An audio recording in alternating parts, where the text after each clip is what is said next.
Hello everyone! I'm here today with a new process video, and as you can see I've got two 6x8 pages here, and these are photos from my trip to New York. And this was pretty much right after I landed. And then I did bus and train to get myself out to the Cloisters, and I met my friend there. It was just easier since she was driving from her house and I was coming from the airport.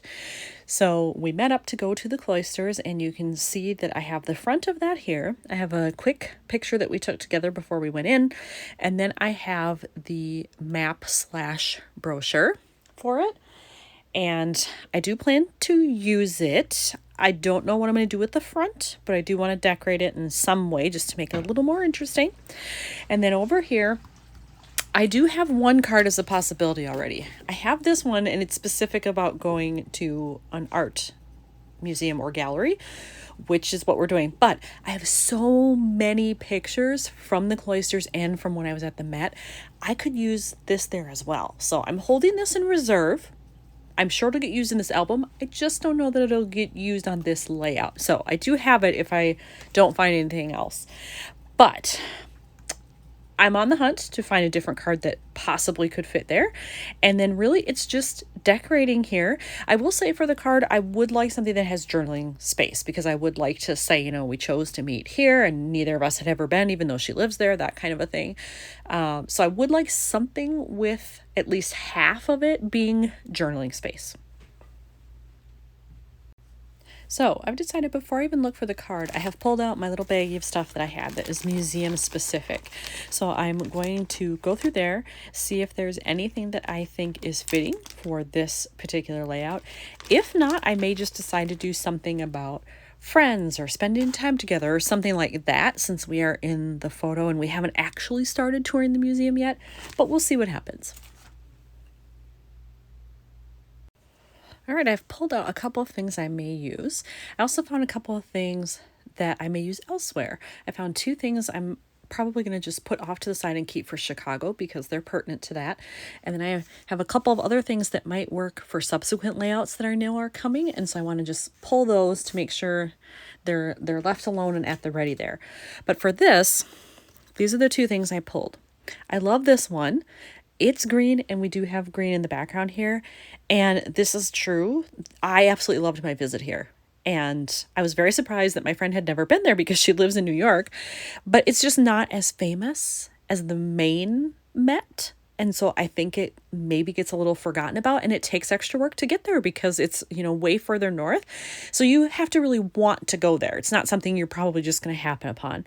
So I like this, but if I use it, it's so big. I don't think I want it to run the width of this. I think I would probably chop it up a little bit and maybe line it over here or next to the hello or something. But I do think I want to use it. And then I also have this.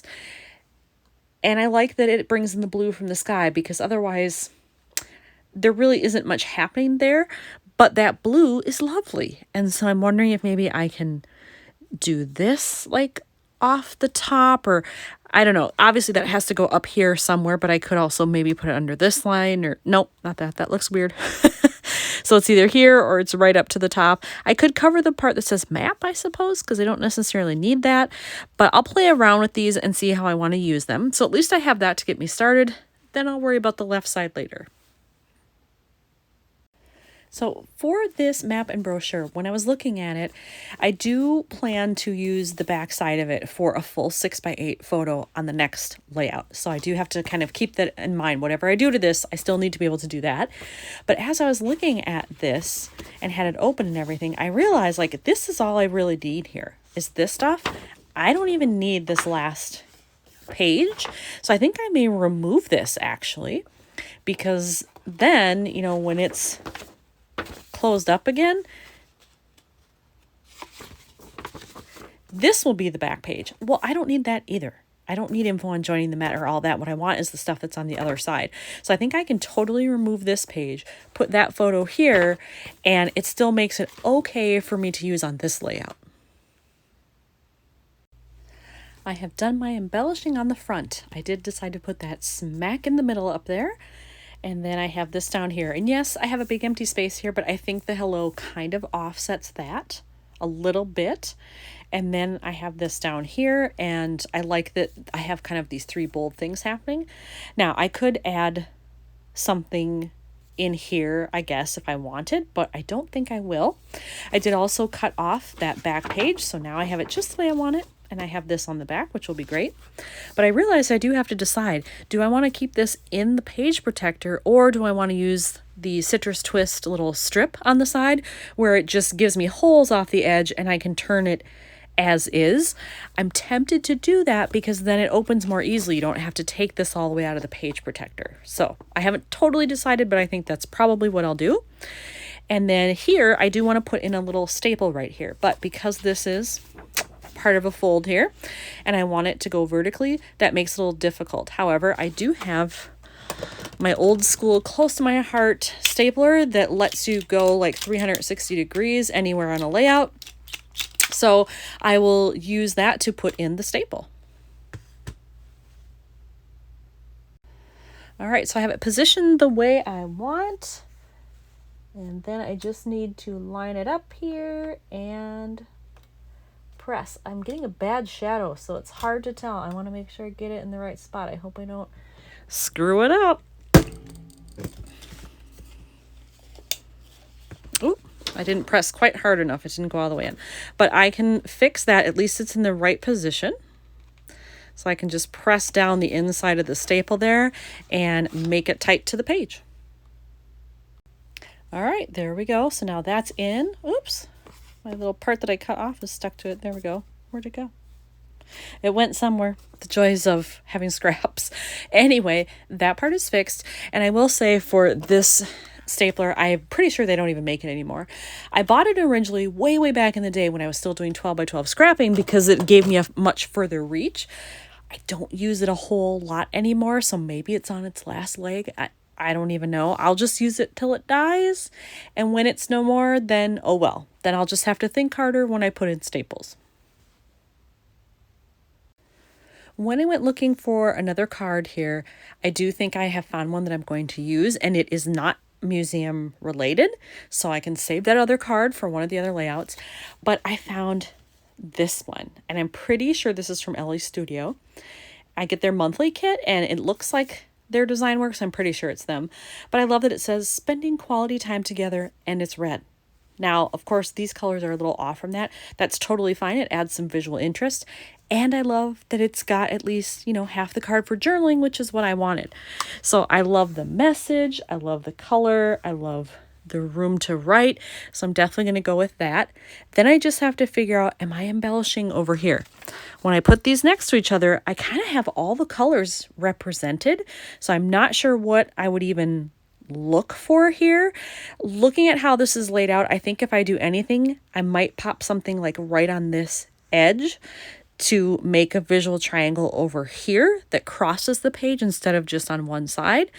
But it really depends on what I find. So I had pulled out all of my blue travel phrases to see if I could find something. And this was the one I liked the most, but I still wasn't totally sold on how it looked on there. Then I decided to just pull out my miscellaneous chipboard stuff. And in here, I found this. And I know it's meant for probably bigger things like we're leaving for vacation now, but we were on the outside, we were getting ready to go in. I feel like it works, and because it is the start of this trip for me. So I think I'm going to use that one in this upper left-hand corner. I added the phrase, but then I decided I'm going to add one more thing to this card. I have these acetate stars here in all kinds of colors and shapes. These are also from Ellie Studio. You guys, in general, I have so many star things, stickers, chipboard, epoxy, whatever. I need to be using this stuff. So I think I'm going to just take this and put it kind of up here somehow, maybe angle it like that just to bring in some of the green. I can just put a staple in it and call it done. But I think it does add something to the card so it doesn't look quite so flat. I've added that in and I really like the way that looks. And now that part is done. And then I pulled out one of the Citrus Twist adhesive strips here. And look at this. It's pretty much the perfect size for this. So I think I am going to use it. I can just attach it to the back to get it ready. And then when I add my photo, it's going to cover all of that anyway. So where you would normally see maybe a little line from the adhesive, it won't really matter because it's going to be covered up with a photo. All right, I have adhered the strip there, so that is good to go. So this one is done, I think. I don't need to do anything else until I finish the back. And since that goes with another layout, you'll have to wait for that one. So another one finished from New York. Thanks for watching.